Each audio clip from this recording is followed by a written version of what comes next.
कधी असं वाटतं का आपण दिवसभर धावत असतो कामासाठी, पैशासाठी, सक्सेससाठी, पण या सगळ्या धावपळीत आपण स्वतःपासूनच किती दूर जातोय हे कधी जाणवतच नाही. कदाचित आयुष्य बदलण्याची गरज नाही, कदाचित फक्त थोडं थांबण्याची गरज आहे. कारण काही गोष्टी फक्त तेव्हाच दिसतात जेव्हा आपण स्लो डाऊन करतो. आणि आजचं हे पुस्तक याच एका साध्या पण खोल सत्याबद्दल आहे. 1. थांबणं म्हणजे वेळ वाया घालवणं नाही. कधीकधी आपल्याला वाटतं आपण जितकं जास्त काम करू, जितकं जास्त धावू, तितकंच आपण आयुष्यात पुढे जाऊ. पण एक प्रश्न स्वतःला विचारा, आपण दिवसभर बिझी असतो पण खरंच प्रॉडक्टिव्ह असतो का? सकाळी उठल्यापासून फोन, मेसेजेस, काम, घरच्या जबाबदाऱ्या, सोशल मीडिया, पुन्हा काम, आणि दिवस संपतो तेव्हा शरीर थकलेलं असतं, पण मन मात्र अजूनही धावतच असतं. या पुस्तकाचा पहिला मोठा विचार इथेच सुरू होतो. रेस्ट म्हणजे फक्त झोपणं नाही. रेस्ट म्हणजे आपल्या मनाला थोडा वेळ थांबू देणं.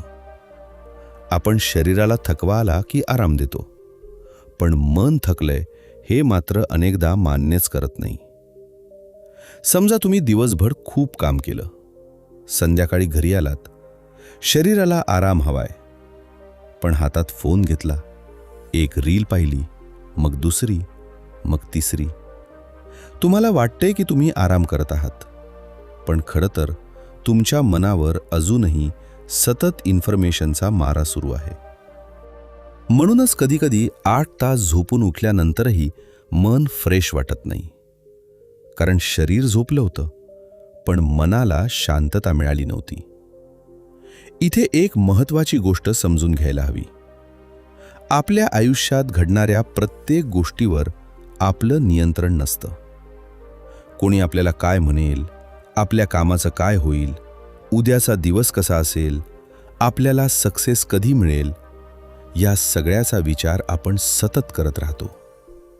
पण विचार करत राहिल्यानं प्रत्येक प्रॉब्लेम सॉल्व्ह होत नाही.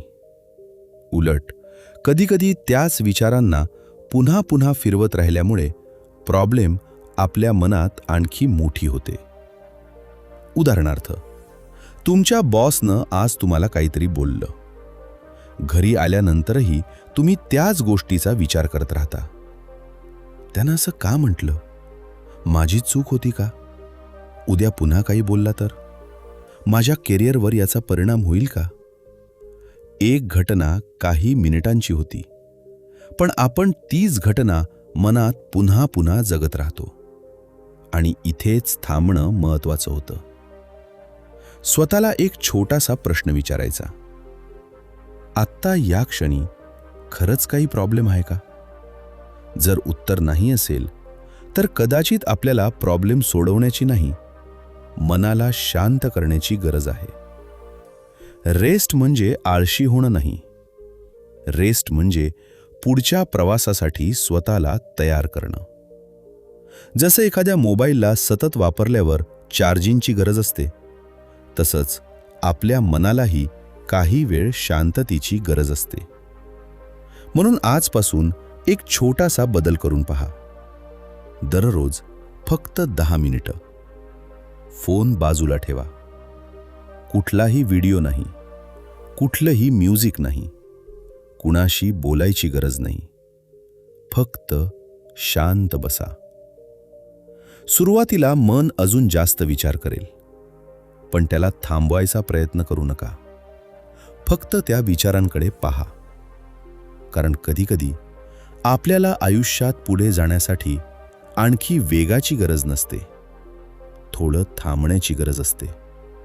आणि जेव्हा मन शांत होतं, तेव्हा आपल्या आजूबाजूला आधीपासून असलेल्या अनेक सुंदर गोष्टी आपल्याला पहिल्यांदाच दिसायला लागतात. चॅप्टर 2, मनाला थांबवून वर्तमानात जगणं. आपल्या आयुष्यातला एक विचित्र अनुभव आहे. आपण ज्या ठिकाणी असतो, आपलं शरीर तिथे असतं, पण आपलं मन मात्र कुठेतरी दुसरीकडे गेलेलं असतं. तुम्ही एखाद्या व्यक्तीसोबत बसलेले असता, पण मनात उद्याचं टेन्शन सुरू असतं. जेवताना काल काय झालं याचा विचार सुरू असतो आणि रात्री झोपताना उद्याची चिंता सुरू होते. म्हणजे आपण वर्तमानात असतो, पण वर्तमान जगतच नसतो. यालाच समजून घेण्यासाठी या चॅप्टरमध्ये एक महत्त्वाची गोष्ट समोर येते, माइंडफुलनेस. सोप्या भाषेत सांगायचं तर माइंडफुलनेस म्हणजे आपल्या मनात या क्षणी काय चाललं आहे याची जाणीव ठेवणं. आपल्या भावना दाबायच्या नाहीत, त्यांच्यापासून पळायचं नाही, फक्त त्यांना थोडं दुरून पाहायचं.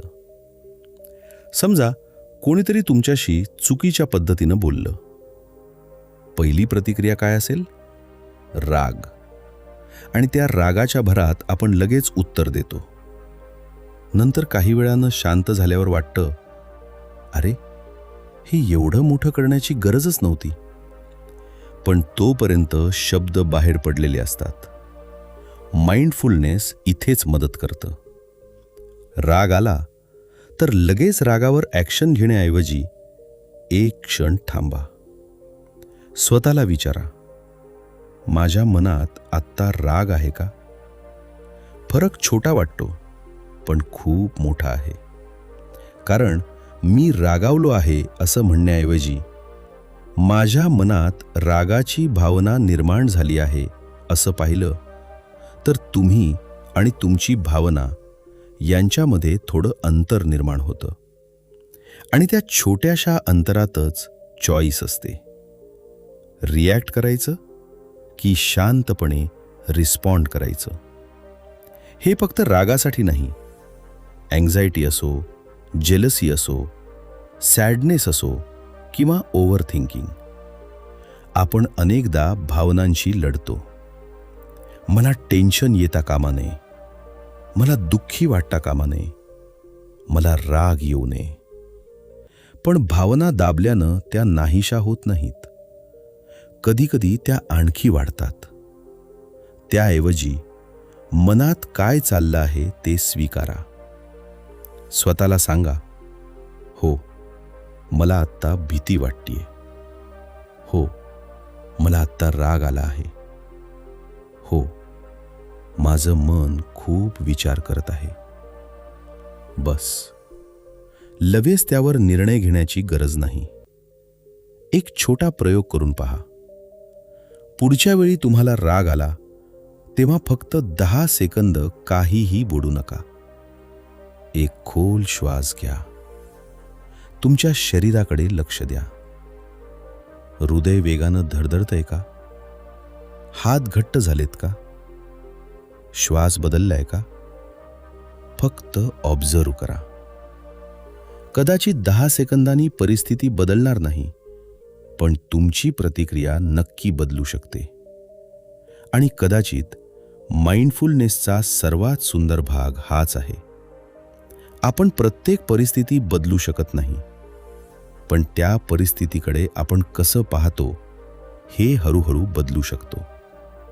म्हणून पुढच्या वेळी मन भूतकाळात अडकलं किंवा भविष्याची चिंता करू लागलं, स्वतःला फक्त एक प्रश्न विचारा, या क्षणी खरंच काय घडतंय? कदाचित त्या एका प्रश्नामुळे मन पुन्हा वर्तमानात परत येईल. आणि लक्षात ठेवा, शांत मन म्हणजे विचार नसलेलं मन नाही. शांत मन म्हणजे विचार असूनही त्यांच्याकडून वाहून न जाणारं मन. चॅप्टर 3. आपल्याला जे आवडतं ते करताना स्वतःला हरवू नका. आपल्याला एखादी गोष्ट खूप आवडते तेव्हा आपण त्यासाठी खूप मेहनत करतो, आपला वेळ देतो, आपली एनर्जी देतो, कधीकधी स्वतःचा आरामही सोडतो. आणि हे चांगलंच आहे. पण एक प्रश्न आहे, एखादी गोष्ट मिळवण्याची इच्छा कधीकधी आपल्यावरच ओझं बनू शकते का?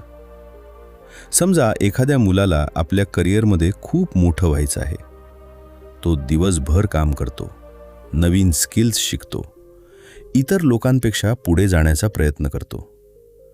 सुरुवातीला त्याला कामाची मजा येते, पण हळूहळू एक बदल होतो. काम करण्यासाठी काम करण्याऐवजी तो स्वतःची तुलना इतरांशी करू लागतो. त्याला प्रमोशन मिळालं, त्याचं इन्कम माझ्यापेक्षा जास्त आहे, मी अजून कुठेच पोचलो नाही. आता त्याची पॅशन प्रेशरमध्ये बदलते. आणि ही गोष्ट फक्त करिअरमध्ये होत नाही. यूट्यूब असो, बिझनेस असो, स्टडीज असोत किंवा एखादं पर्सनल गोल.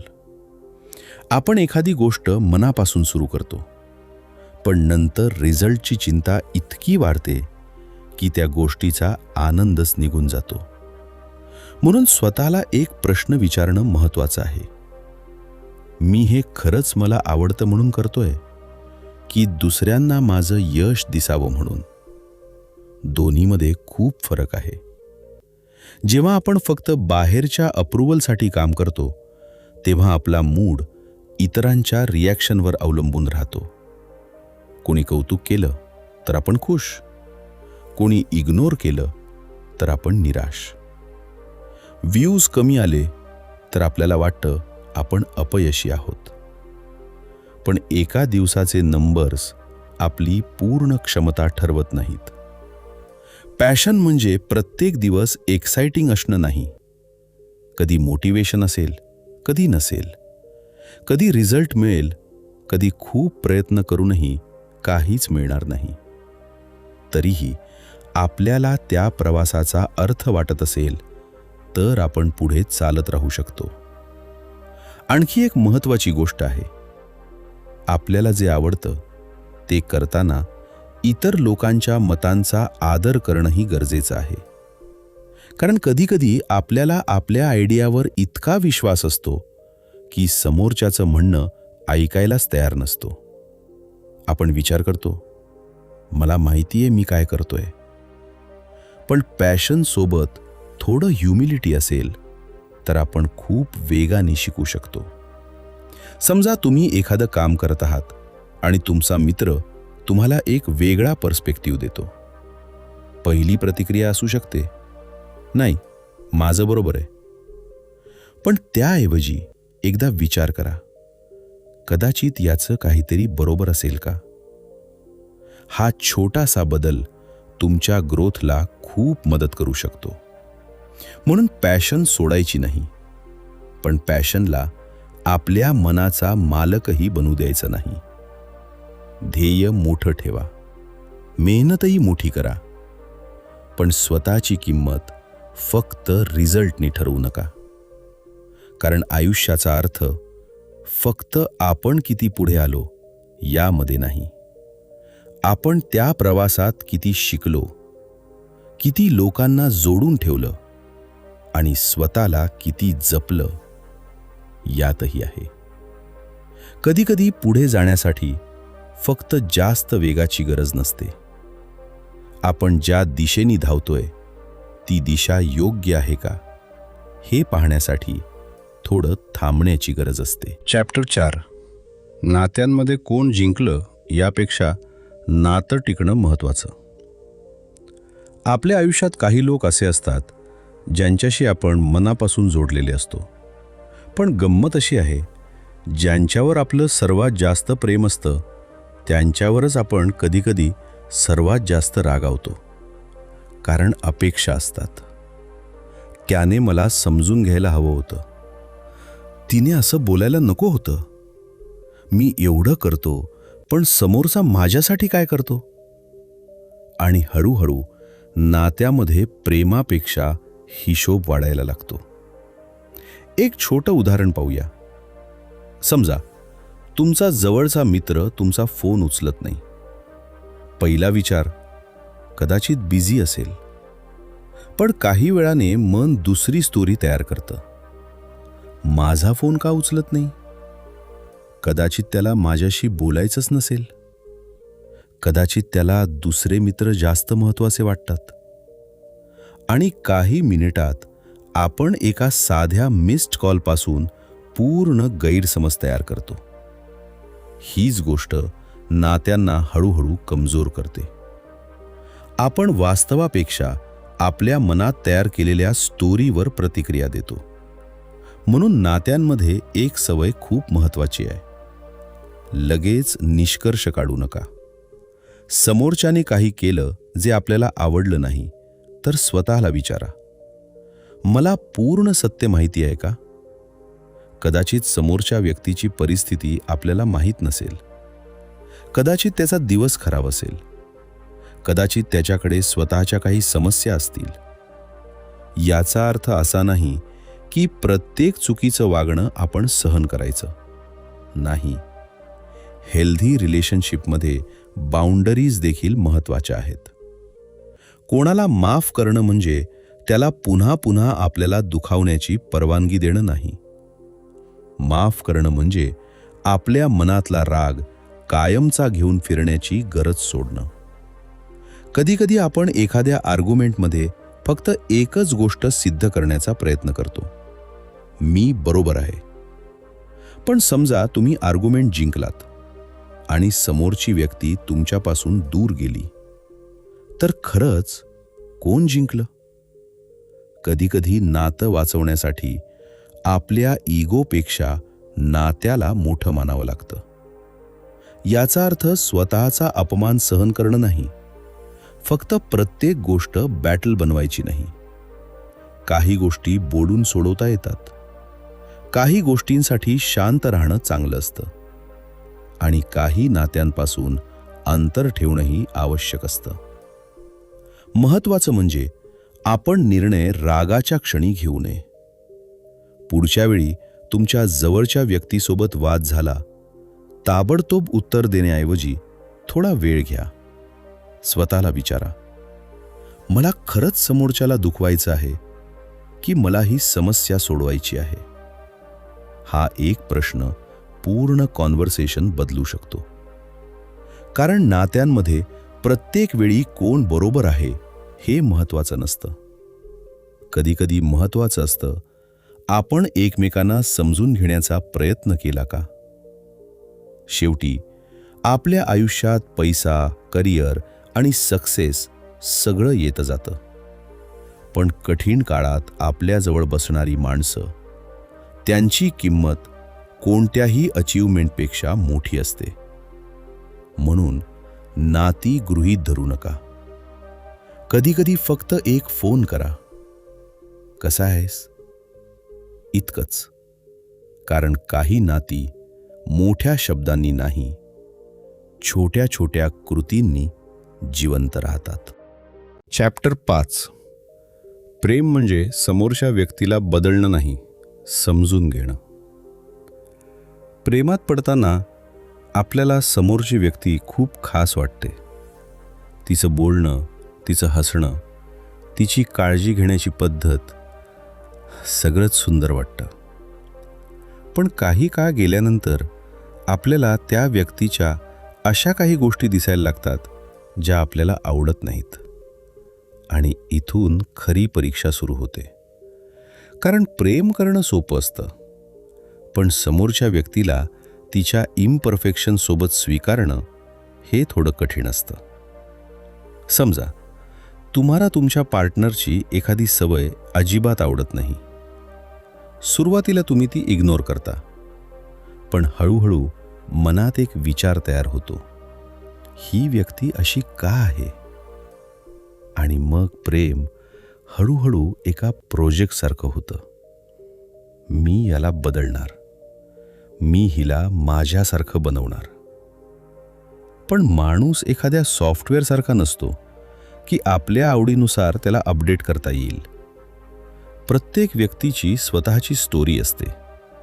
त्यांचे अनुभव, त्यांचे फिअर्स, त्यांच्या सवयी, त्यांचे स्वभाव, हे सगळं त्यांना घडवत असतं. याचा अर्थ समोरची व्यक्ती चुकीचं वागली तरी आपण ते स्वीकारायचं का? नाही. प्रेम आणि सेल्फ रेस्पेक्ट दोन्ही एकत्र असू शकतात. कोणाला समजून घेणं म्हणजे त्याच्या प्रत्येक चुकीला मान्यता देणं नाही. फरक फक्त इतकाच, आपण व्यक्तीला चुकीपासून वेगळं पाहायला शिकतो. समजा तुमचा पार्टनर एखाद्या दिवशी खूप चिडचिड करतो तुम्ही लगेच म्हणू शकता, तुझा स्वभावच असा आहे. पण कदाचित त्या दिवशी त्याचा दिवस खूप खराबलेला असेल. कदाचित तो मानसिकदृष्ट्या थकलेला असेल. एकदा त्याला विचारून पहा, आज काही झालंय का? कधीकधी या एका प्रश्नामुळे वाद होण्याऐवजी कॉन्व्हर्सेशन सुरू होते. प्रेमामध्ये आणखी एक मोठी चूक आपण करतो. आपण समोरच्या व्यक्तीकडून सतत व्हॅलिडेशन मागतो. तू माझ्यावर प्रेम करतोस ना? तुला माझी काळजी आहे ना? आणि मग समोरची व्यक्ती काय करते, किती मेसेज करते, किती वेळ देते, यावर आपल्या हॅपीनेसचा निर्णय होतो. पण निरोगी प्रेमामध्ये ट्रस्ट असतो. समोरची व्यक्ती आपल्यासोबत आहे याची प्रत्येक मिनिटाला प्रूफ मागावी लागत नाही. आणि सर्वात महत्त्वाचं, प्रेम म्हणजे मालकी हक्क नाही. एखादी व्यक्ती आपल्यासोबत आहे म्हणून ती आपली प्रॉपर्टी होत नाही. तिला तिचं स्वतःचं आयुष्य, स्वतःची मतं, स्वतःची स्वप्न असू शकतात. खरं प्रेम कधीकधी म्हणतं, तू माझ्यासोबत आहेस, पण तरीही तू स्वतः असू शकतोस. आणखी एक गोष्ट लक्षात ठेवा, कोणतंही नातं परफेक्ट नसतं. 2 परफेक्ट लोक मिळून रिलेशनशिप बनवत नाहीत. 2 इम्परफेक्ट लोक एकमेकांना समजून घेण्याचा प्रयत्न करतात आणि त्यातून सुंदर नातं तयार होतं. म्हणून पुढच्या वेळी आपल्या जवळच्या व्यक्तीमध्ये एखादी कमतरता दिसली, ताबडतोब विचार करू नका, ही व्यक्ती बदलायला हवी. एकदा स्वतःला विचारा, ही गोष्ट खरंच स्वीकारता येणार नाही का? आणि जर उत्तर हो असेल तर शांतपणे बोलून घ्या. कारण प्रेमाचा अर्थ समोरच्या व्यक्तीला आपल्या अपेक्षांमध्ये बसवणं नाही. प्रेमाचा अर्थ आहे समोरच्याला समजून घेणं, स्वतःला समजून घेणं आणि दोघांनी मिळून एकमेकांना वाढण्यासाठी जागा देणं. कधीकधी प्रेमात सर्वात मोठी गोष्ट म्हणजे समोरच्याला धरून ठेवणं नाही, तर त्याला स्वतःसारखं राहू देणं. चॅप्टर 6. आयुष्य घडवताना आयुष्य जगायलाही विसरू नका. आपण आयुष्यभर एका गोष्टीच्या मागे धावत असतो. पुढे काय? चांगली नोकरी मिळाली की पुढचं लक्ष, पैसे मिळाले की आणखीन पैसे, एक अचीवमेंट मिळाली की लगेच दुसरी. आणि या सगळ्यात एक प्रश्न मात्र आपण फार कमी वेळा विचारतो, मी आत्ता जे आयुष्य जगतोय ते मला खरंच जगायला आवडतंय का? समजा एखाद्या व्यक्तीचं स्वप्न आहे की त्यानं स्वतःचं घर घ्यावं.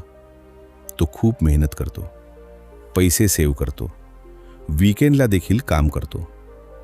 काही वर्षांनी त्याचं घर होतं. सगळे त्याचं कौतुक करतात. पण त्या प्रवासात त्यानं कुटुंबासोबतचे कितीतरी छोटे क्षण गमावलेले असतात.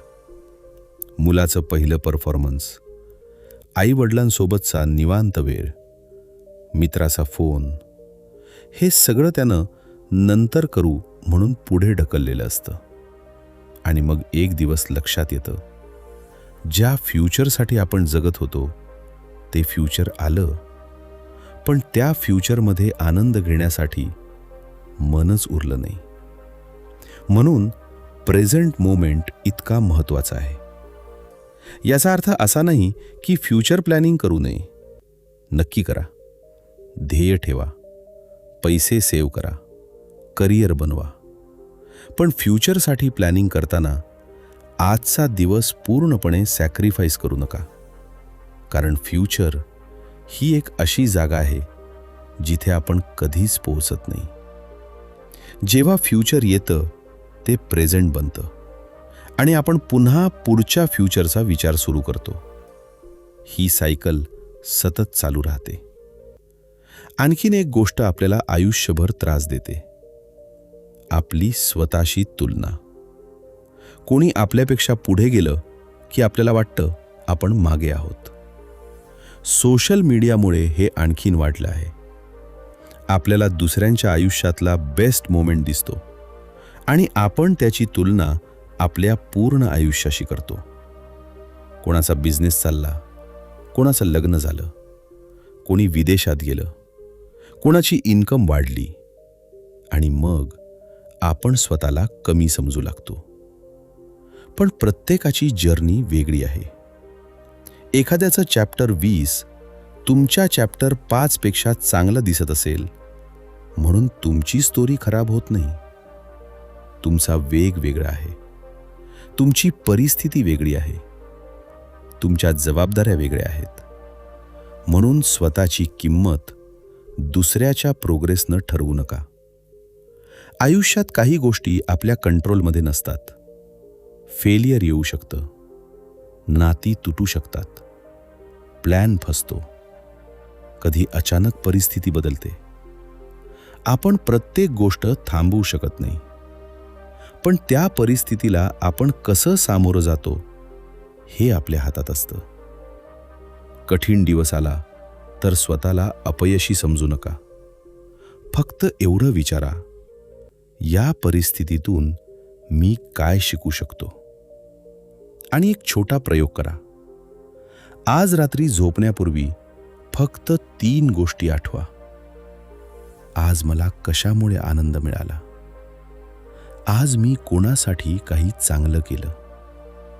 आणि आजच्या दिवसातला कोणता क्षण मला पुन्हा जगायला आवडेल? कदाचित या प्रश्नांची उत्तरं खूप साधी असतील.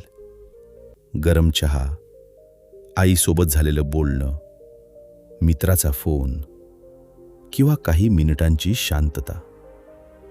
पण कदाचित आयुष्याची खरी सुंदरता याच छोट्या क्षणांमध्ये लपलेली असते. आपण मोठ्या आनंदाच्या शोधात इतके पुढे जातो की छोट्या आनंदांकडे पाहायलाच विसरतो.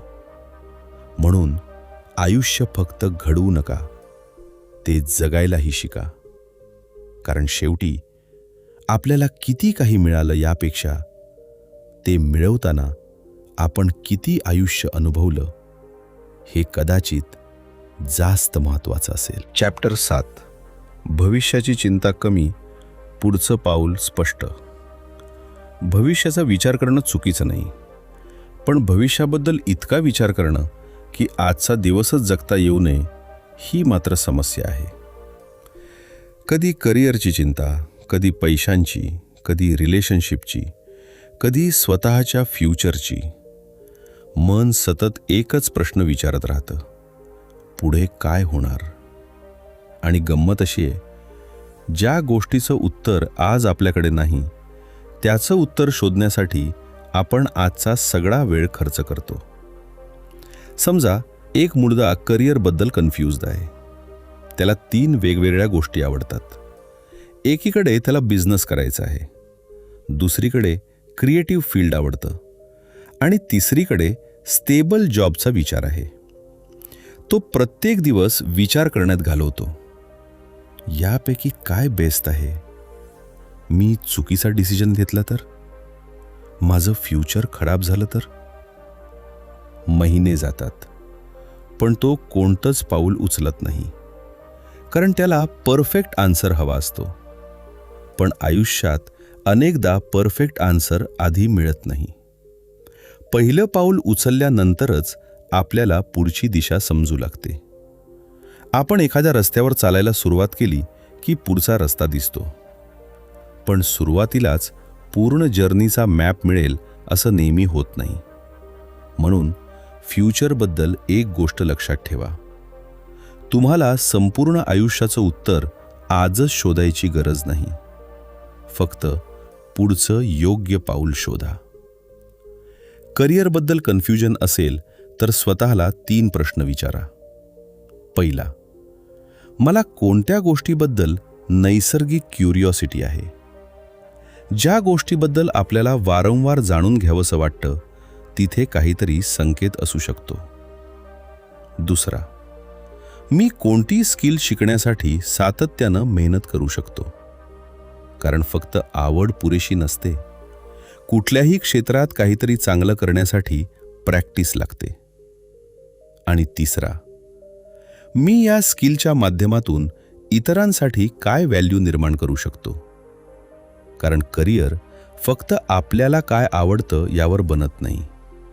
आपण इतरांच्या कोणत्या प्रॉब्लेम सॉल्व्ह करू शकतो हेही महत्त्वाचं असतं. आणखी एक मोठी समस्या म्हणजे आपण फ्युचरला घाबरतो. कारण आपल्याला अनसर्टनिटी आवडत नाही. आपल्याला सगळं आधीच माहीत असावं असं वाटतं. पण अनसर्टनिटी ही आयुष्याचीच एक बाजू आहे. आज तुम्हाला सगळं क्लिअर नसेल याचा अर्थ तुम्ही हरवलेले आहात असं नाही. कदाचित तुम्ही अजून शोधाच्या प्रक्रियेत आहात. आणि ही प्रोसेस देखील महत्त्वाची आहे. कधीकधी चुकीचा निर्णयही आपल्याला योग्य दिशेच्या जवळ घेऊन जातो. एखादं काम करून पाहिलं, ते आपल्यासाठी नाही हे समजलं, तरी तो अनुभव वाया गेलेला नसतो. कारण आता आपल्याला काय नको आहे हे तरी कळलं. म्हणून फ्युचरच्या भीतीमुळे आज थांबू नका. प्लॅनिंग करा, पण ओव्हर थिंकिंग करू नका. रिसर्च करा, पण ॲक्शन घ्यायला विसरू नका. आणि सगळ्यात महत्त्वाचं, स्वतःची तुलना अशा लोकांशी करू नका ज्यांचा प्रवास तुमच्यापेक्षा वेगळा आहे. कुणाला 20व्या वर्षी डायरेक्शन मिळते, कुणाला 30व्या वर्षी, कुणाला त्याहूनही उशिरा. यशाला डेडलाईन नसते. तुमचं आयुष्य एखादी रेस नाही जिथे सगळ्यांनी एकाच वेळी फिनिश लाईन पार करायची आहे. म्हणून आज संपूर्ण भविष्याचं उत्तर शोधण्याऐवजी फक्त स्वतःला विचारा, माझं पुढचं एक छोटंसं योग्य पाऊल कोणतं? आणि मग ते पाऊल उचला. कारण अनेकदा भविष्य विचार करून सापडत नाही, ते चालायला सुरुवात केल्यावर तयार होतं. चॅप्टर 8, स्वतःच्या आत डोकावण्याची वेळ. आपण आयुष्यभर बाहेर काहीतरी शोधत असतो. सक्सेस, पैसा, रिकग्निशन, लोकांचं कौतुक. पण एक प्रश्न आपण स्वतःला फार क्वचित विचारतो, हे सगळं मिळाल्यानंतरही माझ्या आत शांतता असेल का? कारण बाहेरचं आयुष्य कितीही सुंदर झालं तरी मन अस्वस्थ असेल तर समाधान मिळणं कठीण असतं. याच ठिकाणी स्पिरिच्युअलिटी हा विचार समोर येतो. स्पिरिच्युअलिटी म्हणजे फक्त पूजा, धर्म किंवा एखादी विशिष्ट पद्धत नाही.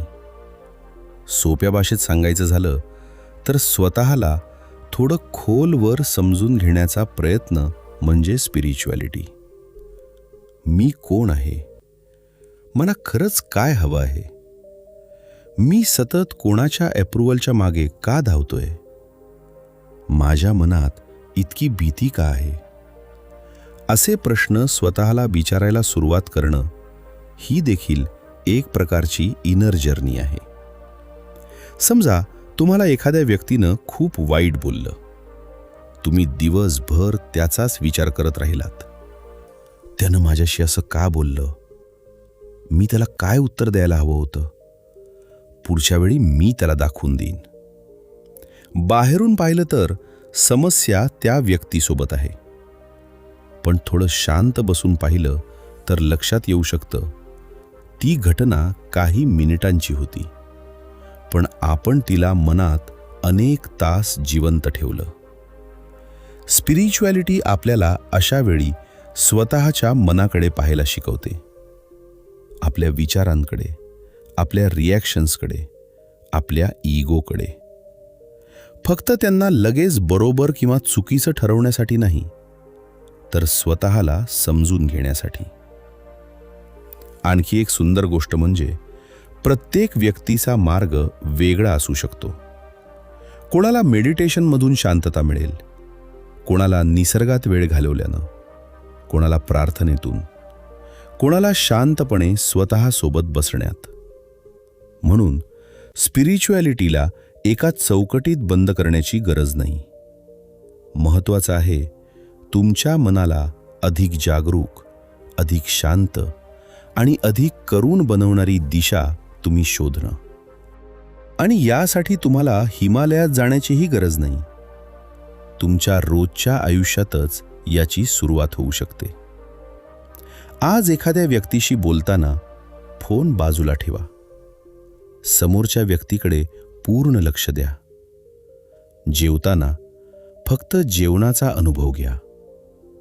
रस्त्यावर चालताना काही मिनिटं आजूबाजूचं जग पहा.